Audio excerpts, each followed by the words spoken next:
Gundam? I barely know him. It's Virtual Boy Works episode 20. In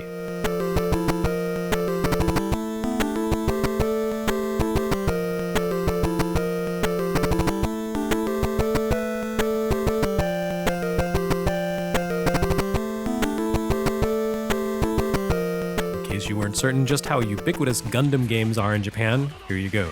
There was exactly one licensed media property to appear on Virtual Boy in Japan, and it was Gundam. America got WATERWORLD, and I suppose Nestor, but Japan got Gundam. Honestly, the US got the better deal. WATERWORLD was a flawed and seemingly incomplete game, but it's not terrible. In fact, it's totally playable. SD Gundam Dimension War is not. This should come as no real surprise if you've been following Game Boy Works. Anytime a Gundam game shows up, it's just pure misery. Portable systems like Game Boy and Virtual Boy don't even get the luxury of real Gundam games. Instead, it's always spin-offs based on SD Gundam, the goofy-looking cartoon interpretation of the giant mech war opera franchise. And that's just what we have here. No Char Aznable, no Amuro Ray, no Bright Noah, not even Duo Maxwell, just bobble-headed robots who fight a lot. They don't even fight well.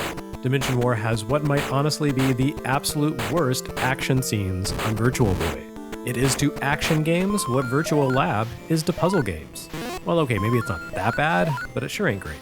To Dimension War's credit, this is at least just plain old SD Gundam, as opposed to the spin-offs of spin-offs we've seen on Game Boy.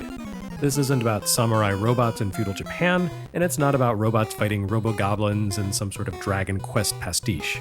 Instead, this is more of a generic riff on the Gundam franchise, in which a number of the brand's trademark mech suits face off in a watered-down strategy format. All in squatty cartoon form, of course. In a lot of ways, the game bears a strong similarity to Game Boy's first Gundam title, SD SENGOKUDEN KUNITORI MONOGATARI. The larger aspect of the game consists of advancing around a grid-based map and trying to maneuver around the enemy's mechs. Civilization 6, this is not. It's a far more basic kind of tactical design, where there's very little actual depth to the gameplay. Positioning doesn't really have any impact on the action compared to something like Final Fantasy Tactics. There's only robots smashing into other robots on a grid in space. When two units collide on the map, you switch to an encounter mode, just like in, say, Shining Force or Advance Wars. But boy howdy, this is a far cry from those games. Battles in Dimension War somehow managed to be even worse than the idiotic button mashing in SD SENGOKUDEN, which itself was the very definition of an idiotic button mashy game. At least SD SENGOKUDEN took place in a simple two-dimensional plane. Dimension War amplifies its badness by throwing things onto a z-axis, as implied by the title. It's wretched, mindless action that's also incredibly clumsy and difficult, due to the fact that the wretched, mindless action spans across the foreground and background. Basically what happens is that you have two combat choices when you move around the map. If you end up a few spaces away from a foe, you can attack them remotely with the indirect attack option and deal a small amount of damage with no fear of retaliation.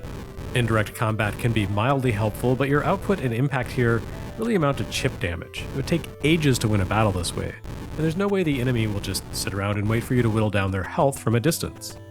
No matter what you do, the computer is going to close in on you and challenge you to the other attack mode, direct combat.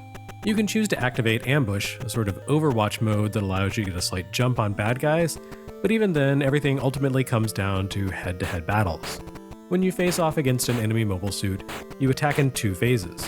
First, you approach the enemies in a sort of over-the-shoulder viewpoint in which you're given about 10 seconds to pepper your opponent with cannon fire as you streak toward them through space. This phase doesn't really amount to much. It's basically just an excuse to show off a warp speed star effect that attempts to show off the system's 3D effects, but does such a pitiful job of it with such ugly graphics that it fails to impress in any sense. Once you muddle through this sequence, you switch over to a one-on-one combat mode that resembles the one in SD SENGOKUDEN, with a few differences. The first difference is that you're in space rather than on the ground, which means you can fly around rather than having to jump. The other difference is what makes this whole thing so awful. You can move into and out of the foreground by hitting the controller's shoulder buttons, and so can the bad guy. This makes combat an absolute chore. You can fire your blaster at enemies or attempt to strike them with your mech's sword, but as both combatants are constantly shifting planes of action, actually connecting with an attack is profoundly difficult, and combat mostly amounts to flying around randomly, not accomplishing much of anything at all. There's no strategy to combat here, just button mashing and tedium. Closest thing you'll encounter to a bit of variety is the ability to take on the enemy ship to ship or mech to ship rather than mech to mech. Ship battles play out automatically, which is an improvement over standard play. It means you may lose by no fault of your own, but on the plus side, you don't actually have to play the game. On the other hand, taking on a ship in a mech suit is practically suicide and is not advised. And that's it, so far as I can tell. It's a grueling, joyless game full of bad design and pointless play. Notably, this is the final Virtual Boy release, developed by Locomotive Corporation. Typically, these anime-based Bandai games are developed by Tosei, but unfortunately, Locomotive doesn't bring any new or fresh ideas to the table here.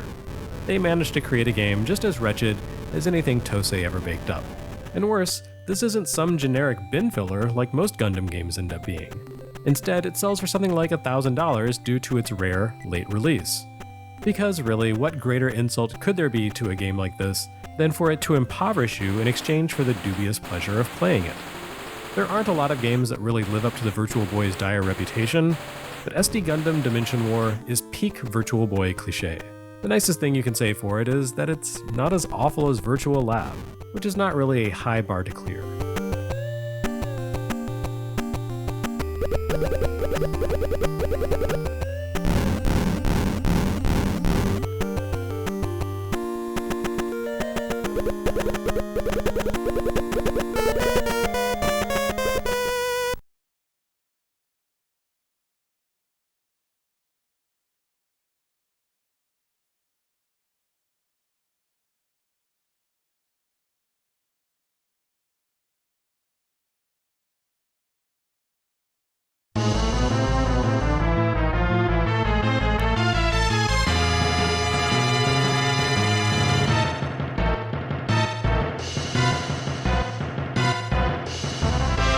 Next time on Virtual Boy Works, the series comes to an end, but at least it's a happier end than if SD Gundam had been the last game on the list.